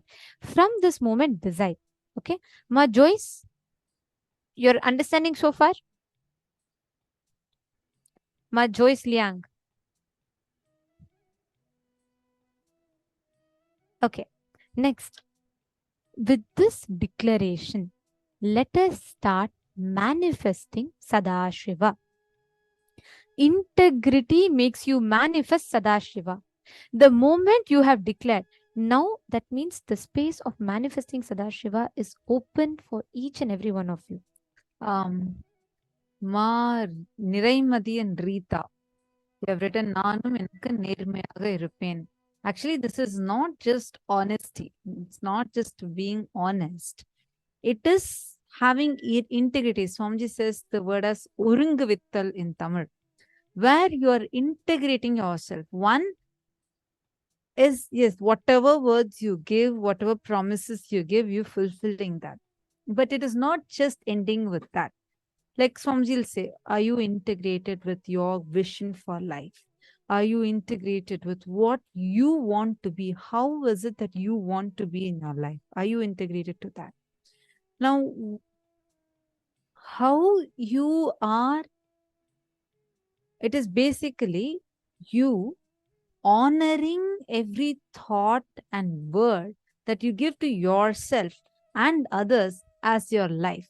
Meaning, as your life, you should get that involved, and that committed to it. You should be true from your very thought current. Like Swamiji, like for example, in Gurukul, like if we give a word to someone, it is not just like, let's say that I'm giving a word to someone saying, okay, I am going to give you a blanket to sleep with the night. I'm just giving you an example. So now let's say the context from which I'm telling is to make sure that that person is sleeping comfortably and everything is proper. My responsibility, like my integrity, does not end when I just say, okay, I committed to give a blanket, I gave a blanket. No. If my thought current was from the context of assuring that the person has the right place to sleep, then my integrity ends only when I ensure that. Are you all understanding? It is you being honest and true to your very thought current from which you're giving that word. So it is not just you saying, okay, whatever I'm declaring, I'm going to be doing, but you saying that from the thought current you're declaring, you'll be true to that also. With that declaration, every one of you that have declared, let us all, now you have the magic wand in your hands. Understand, from this moment onwards, every word you utter, it will simply be empowered to become a reality. So you have that conscious power in your hands. Whatever you declare, that will manifest as reality. So just decide to consciously create that as reality. Ma Hongs was asking, what is the difference between Sadashiva and Paramashiva? The pure form of, like, it's Sadashiva is also another manifestation of Paramashiva only. Whenever Swamiji has told, whenever Swamiji refers to Sadashiva, Paramashiva, Mahasadashiva, Shiva, all of these Swamiji is referring to the same pure, the ultimate Godhead of Hinduism. See, now, like how Swamiji, sorry, just to give one analogy to this, like how when we say Swamiji as a Supreme Pontiff of Hinduism, we are addressing Swamiji's dimension where he is leading that whole 2 billion Hindus to create a nation, that dimension. When we say Swamiji as Swamiji, we are addressing Swamiji in a very personal level, like our Swamiji, right? When we say Swamiji as like an avatar, we are talking about the Paramashiva dimension of Swamiji, like as he as a god, like giving us all with powers, boons, blessings, everything. We're all addressing Swamiji only, the same Swamiji, but different dimensions. Like that, Paramashiva's dimension through which he does the Panchakrityas is called as Sadashiva. Okay, ma? All right. Now, every one of you that have declared, let us all sit. Integrity makes you manifest Sadashiva. Means when you sit with a decision to manifest integrity, you are manifesting Swamiji in that very moment. Now, every one of you that are sitting here, now that you have committed to manifest integrity, let us sit with that decision. Please connect to Swamiji. We are going to do a very, very powerful process now. We will be projecting one picture of Swamiji's. It could be any form, any picture of Swamiji's. We will be projecting one picture of Swamiji's. And I request every one of you to completely take that form exactly as Swamiji is. Whether Swamiji is smiling, whether Swamiji is standing, whether Swamiji is sitting, you are all going to be in that exact same form. Sorry, I just want to address one more thing before we move further. Hope all of you are able to hear me better. See, I saw Ma Joyce had posted about how she had given a word to her child to buy some toy and did not. Yes, it's also not integrity. But, for example, let us say that you are giving a word to your child for something and later you feel, no, that's not the right thing for your child. You should be true to the thought current. You should be integrated to who you declare to be your kid's mother. So let's say that you are loving your kid. You say you're telling your kid, okay, day after tomorrow you can go outside and play. But then you're saying that the weather is not good and it's not safe for your kid to go outside and play. You want your kid to stay inside. Now, you should not say, okay, but I have already given him word that he's going to go play outside. I can't stop him. No. The non-integrity here will not be just saying, okay, I gave a word, so I just fulfill it, what to do. But even before you gave this word, you've already given your declaration, how you are occurring to him as a mother. You have given a commitment as with the responsibility as a mother. So you need to be integrated to that. So you need to talk to your child, educate your child, tell your child, and operate from that space. Only that is fulfilling your integrity completely. It is not just about, okay, I have what I wanted to buy this. I'm just giving you this example because I felt like we need to understand, we need to be integrated to the very thought current that we are giving the word from. You're understanding more, Joyce? Okay. Wonderful. Now let's enter into this power manifestation. Is actually a very powerful power manifestation. You don't need to do anything else except for we're actually going to be showing you a form of Swamiji. You are going to sit or stand, but be exactly like that form of Swamiji. That same smile, same way your eyes moving, and the same exact position of hands, everything. You're going to visualize yourself as Swamiji.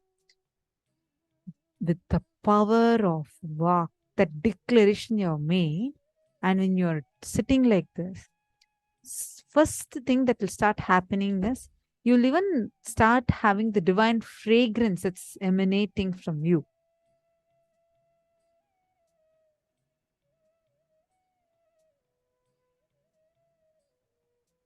And you will see from this space, when you bless anyone, whatever the person wants will just become reality. Literally, you're going to be manifesting Swamiji through you.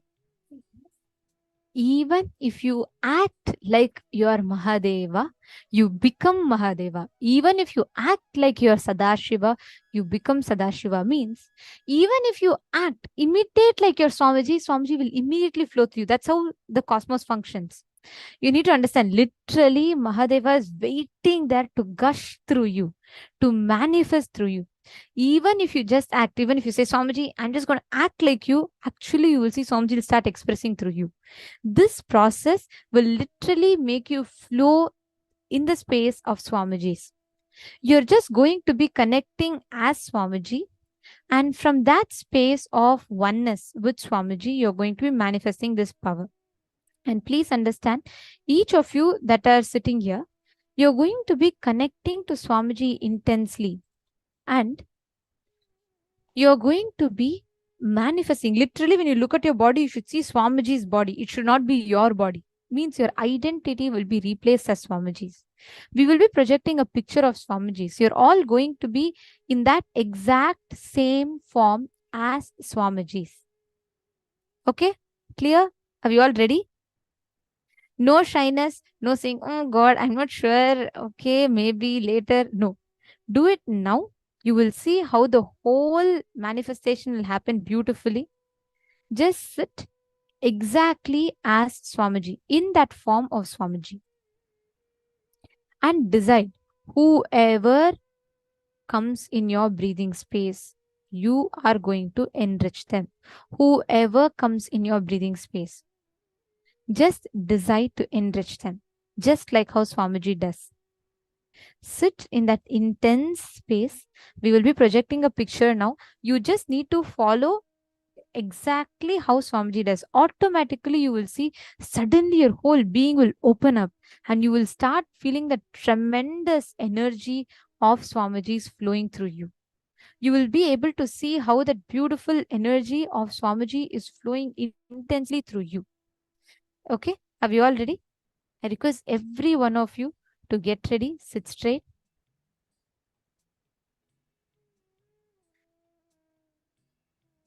All right. We will now be projecting the picture for all of you. Connect intensely. However Swamiji's form is, however Swamiji's eyes are, you're going to be exactly replicating that same way. If Swamiji is smiling, you'll also be smiling. If Swamiji is holding his hands and blessing, you also will be doing the same. Okay? Ready? Just you will see this is one of the most powerful process and one of the most beautiful processes to do. You will just enjoy this thoroughly, because the only thing, this is the most easiest way, because the only thing you need to do in this is act like your Swamiji. You don't even need to become, just act. Automatically you will see how the manifestation will start happening. Okay, so please sit straight.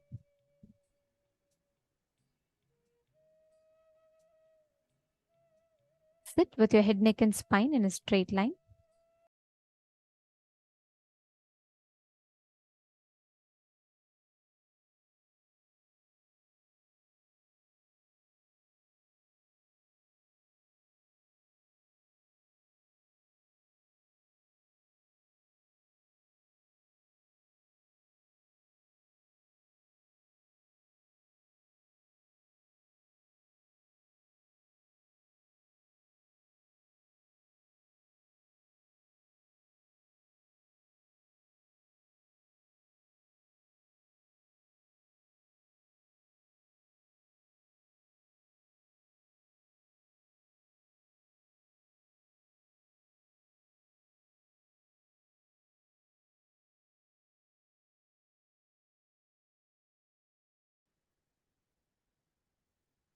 Now, intensely just be and become this form of Swamiji's. Just become this form. You will start experiencing a divine fragrance emanating from your being center.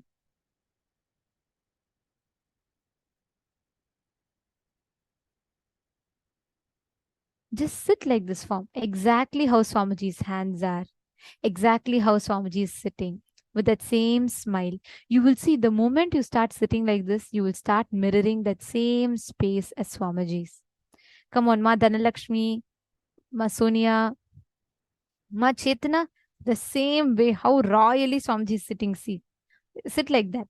Put your legs folded. If you can, of course, you can keep your legs folded. Then put your hands, shoulders broad. That smile like Swamiji's. See, when you look at yourself, you should just experience, oh, it's Swamiji sitting.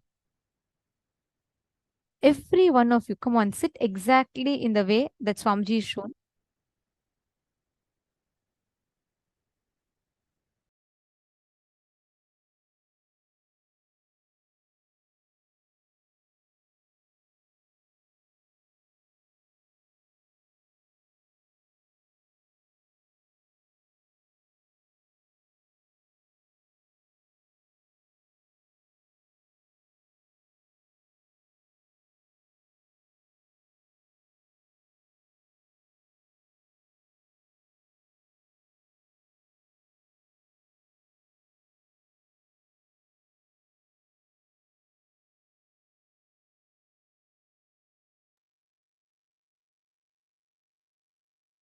Sit exactly like how Swamiji is sitting. Sit exactly in the same form, with the same smile.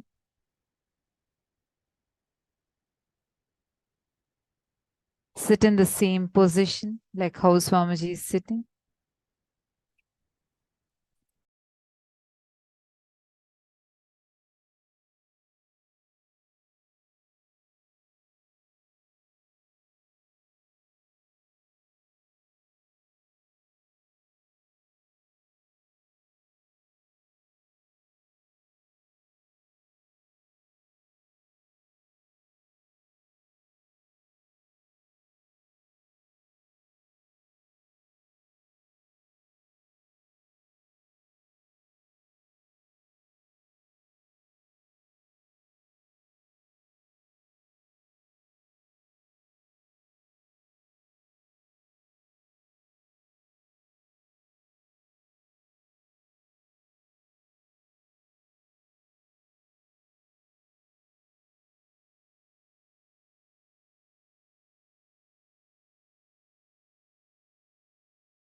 Your hands should be exactly like how Swamiji's hands are, with the same face expression. Everything should be exactly like Swamiji. How many of you are already feeling that Swamiji is intensely manifesting through you? Wonderful. Now,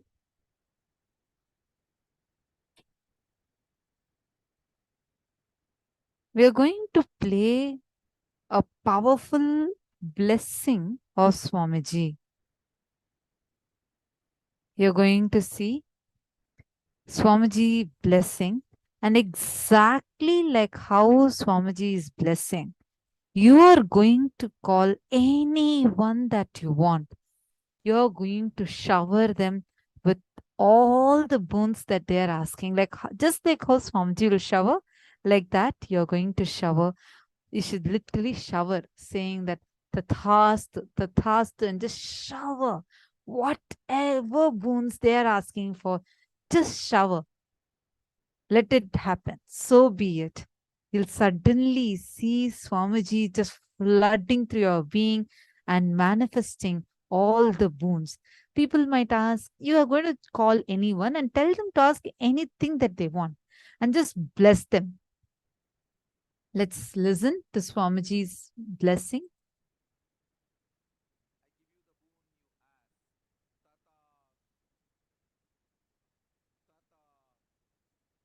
Tatast. Sorry, I'm going to replay it again. I give you the boon you asked. Tatast. Tatast. Tatast. Like this. Sit as Swamiji. Call anyone that you want to call and bless. Tathastu, Tathastu, Tathastu. As how Swamiji blessed.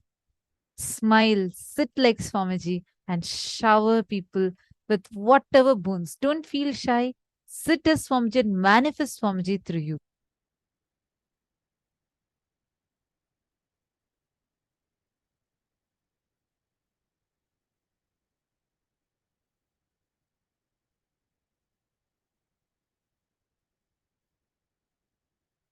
I give you the boon you asked. Tatast. Tatast. Tatast.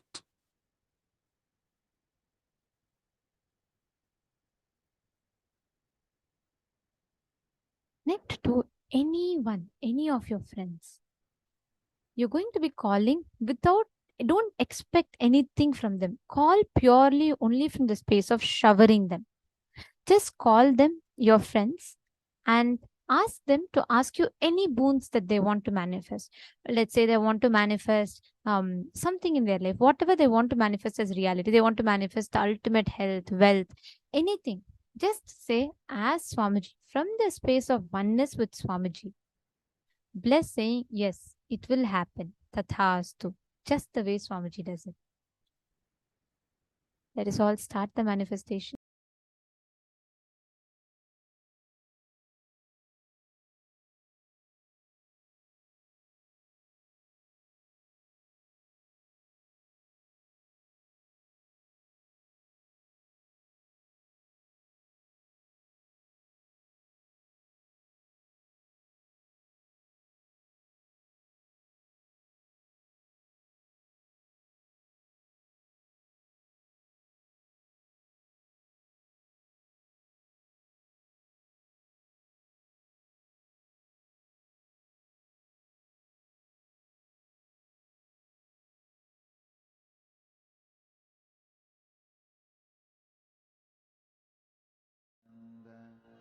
Paramashivoham.